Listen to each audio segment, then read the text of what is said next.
Hi friends, welcome to Santosh talks. ఈ వీడియోలో సంజనా గారు అయితే కెప్టెన్ అయ్యారు. కెప్టెన్ అయిన తర్వాత ఒక్కొక్కరు హౌస్ మేట్స్ ముఖ చిత్రాలు చూస్తే మామూలుగా ఉండదు. మంచి ఎపిసోడ్ అయితే రాబోతుంది. ఈరోజు ఎలివేషన్ అనేది ఎలా ఉంటుందంటే గ్రాఫ్ ఇలా కిందకి లేచి ఒకసారి పైకి వస్తే ఎలా ఉంటుందో సంజనా గారి గ్రాఫ్ అలా ఉందన్నమాట. అసలు ఏం జరిగింది అంటే ఫస్ట్ నేను ఎక్కడి నుండి స్టార్ట్ చేస్తాను, ఎందుకంటే విధి ఆడిన వింత నాటకం అని క్యాప్షన్లో పెట్టాను కదా. దానికి గల రీజన్ ఏంటి అంటే ఫస్ట్ నిన్న ఒక ఎగ్ విషయంలో పెద్ద గొడవే జరిగింది కదా. గొడవ జరిగిన తర్వాత ఓనర్స్ అందరూ ఒక డిసిషన్ అయితే తీసుకున్నారు అనమాట. గ్రూప్లో పెట్టి ఎవరైతే తప్పు చేస్తారో వాళ్ళకి పనిష్మెంట్ ఇవ్వాలని ఒక పాయింట్కి అయితే వచ్చారు. సో సంజనా గారికి పనిష్మెంట్ ఏంటి అంటే నెక్స్ట్ 2 days అంటే ఆ ఇష్యూ జరిగిన తర్వాత నెక్స్ట్ టూ డేస్ హౌస్లోకి ఎంట్రీ లేదనమాట. సంజనా గారు ఎంట్రీ లేదు, ఇంకా మరి ఎవరు రావాల్సిన అవసరం లేదు. సంజనా గారు ఏదైనా అవసరం ఉన్నా మిగతా వాళ్ళు హెల్ప్ చేయాలి, లేదంటే లేదు. అంతేగాని 2 రోజులు సంజనా గారికి నో ఎంట్రీ అని అయితే చెప్పేశారు. దానికి కూడా సంజనా గారు అగ్రీ అయిపోయారు.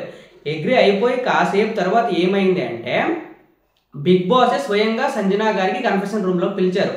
ఈ సీజన్లో ఫస్ట్ కంటెస్టెంట్ కన్ఫెషన్ రూమ్లోకి వెళ్ళింది సంజనా గారు అనమాట. సో కన్ఫెషన్ రూమ్కి వెళ్ళాలంటే హౌస్ లోపలికి వెళ్ళాలి, ఎందుకంటే వేరే దారి లేదు దానికి. సో బిగ్ బాస్ పిలవగానే సంజనా గారు కూడా ఆ రూల్ తెలుసు, హౌస్లోకి వెళ్ళకూడదని. కానీ బిగ్ బాస్ పిలిచిన తర్వాత తప్పదు కాబట్టి ఆ హౌస్లోకి వెళ్ళి హౌస్లో నుండి కన్ఫెషన్ రూమ్కి అయితే వెళ్ళారు. కన్ఫెషన్ రూమ్లోకి వెళ్ళిన తర్వాత ఇది ఒక సీక్రెట్ టాస్క్లా ఏం జరిగిందంటే సంజనా గారికి బిగ్ బాస్ అడిగారు అనమాట, మీరు ఎవరైనా ఓనర్స్ నుండి ఇద్దరు కంటెస్టెంట్స్ని, టెనెంట్స్ నుండి ఇద్దరు కంటెస్టెంట్స్ని చూజ్ చేసుకోవాలని అడిగారు. సో అలా అడిగిన తర్వాత సంజనా గారు చూజ్ చేసుకున్న కంటెస్టెంట్స్ ఎవరో తెలుసా? ఒకటి ఓనర్స్ నుండి డిమోన్ పవన్ అండ్ హరీష్, వీళ్ళిద్దరిని తీసుకున్నారు. అండ్ టెనెంట్స్ నుండి ఫెస్టి అండ్ ఇమాన్యుల్, వీళ్ళిద్దరిని అయితే సెలెక్ట్ చేసుకున్నారు. వీళ్ళిద్దరు క్లోజ్ కూడా. నాకు అది ఎందుకు తీసుకున్నారు ఆ రీజన్స్ అనే మనం ఎపిసోడ్ చూస్తే క్లియర్గా అర్థమవుతుంది.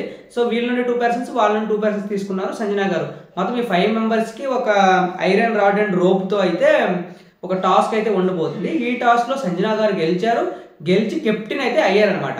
సో కెప్టెన్ అయిన తర్వాత విధి ఆడిన వింత నాటకం ముందు పెట్టాను కదా. ఎందుకు అంటే 2 days బ్యాన్ చేశారు, హౌస్లోకి రాకుండా ఓనర్స్ అందరూ కలిసి.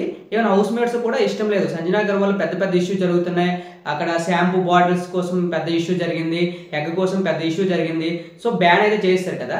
బ్యాన్ చేసిన తర్వాత బిగ్ బాస్ కాల్ వల్ల ఫస్ట్ టైం అయితే హౌస్లోకి వెళ్ళారు. సెకండ్ టైం ఏమైందంటే కెప్టెన్సీ టాస్క్ గెలిచారా. గెలిచిన తర్వాత కెప్టెన్సీ రూమ్ ఎక్కడ ఉంటుందో తెలుసా? బిగ్ బాస్ హౌస్లో ఓనర్స్ బెడ్రూమ్ లోపల వెళ్తే స్ట్రైట్గా ఒక లగ్జరీ బెడ్రూమ్ అయితే ఉంటుంది, అది కెప్టెన్ది.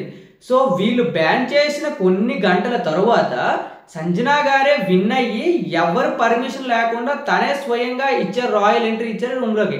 సో బిగ్ బాస్ హౌస్లోకి రాని వాళ్ళు బిగ్ బాస్ బెడ్రూమ్లోకి వెళ్ళి మళ్ళీ దానిలో స్పెషల్ బెడ్రూమ్ అయిన కెప్టెన్ బెడ్రూమ్లోకి వెళ్ళారు. అది కూడా సీజన్ 9లో ఫస్ట్ కంటెస్టెంట్ కెప్టెన్ అయ్యారు. సో ఈ ఎలివేషన్ అనేది టీవీలో చూస్తే మామూలుగా ఉండదు, రచ్చ రంబోలా. అంటే ఈ వీక్ మొత్తం సంజనా భజన అయ్యింది. సంజనాకున్న ఈ వీక్ కంటెంట్ మరి ఇంకెవరికి లేదు. నాకు తెలిసి వీకెండ్ ఎపిసోడ్లో కూడా నాగార్జున గారు ఎక్కువగా మాట్లాడేది సంజనా గురించి నాకైతే అనిపిస్తుంది. మీకేమనిపిస్తుంది? సంజనా గారు కెప్టెన్ అయిన తర్వాత మిగతా వాళ్ళ హౌస్ మేట్స్ భరించగలరా? ఇప్పటికే భరించలేకపోయారు, కెప్టెన్ తర్వాత ఇంకెలా ఉంటుందో భరించగలరా? లేదా సంజనా గారు కెప్టెన్ అవ్వడం మీకు ఇష్టమా లేదా? కామెంట్ చేయండి. Thank you.